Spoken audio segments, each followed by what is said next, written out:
টাকা চুরি করে নিয়ে গেছে কেডা?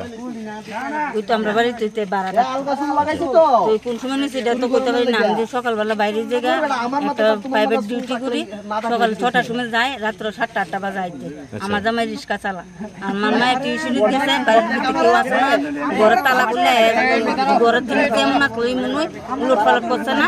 আর আমি সন্ধ্যার সময় আমার ঘর ভাড়া দিতাম কিছু করে মালিকের, ওই টাকার আমার সন্ধান হয়েছে আর কি। আমার ঘরের ভিতরে গিয়ে দিয়ে আমার জিনিস সব চিন্তাই আমার আঠানি স্বর্ণের কানেরা ছিল, আর ফাঁসানির উপরে আমার শঙ্খ বান্ধানা ছিল, দুই পথ জিনিস নিছে আর 60,000 টাকা নিচ্ছে। ভাড়া কতদিন ধরে থাকে? ভাড়াটা থাকতেছে বছর খানে কাছাই যাবে। কিটা করে? যে সময় দিতে পাই তো রিস্কা নাম কি তার? এর নাম পাপাই। এমনি বাড়ি কোন জায়গাতে? আমরা বাড়ি তো পল্লিন না সে আসল বাড়ি কোন জায়গাতে? বাড়ি ঘর নেই, এদিকেই বাড়া। সে যে চুরি করছে কিভাবে বুঝছেন?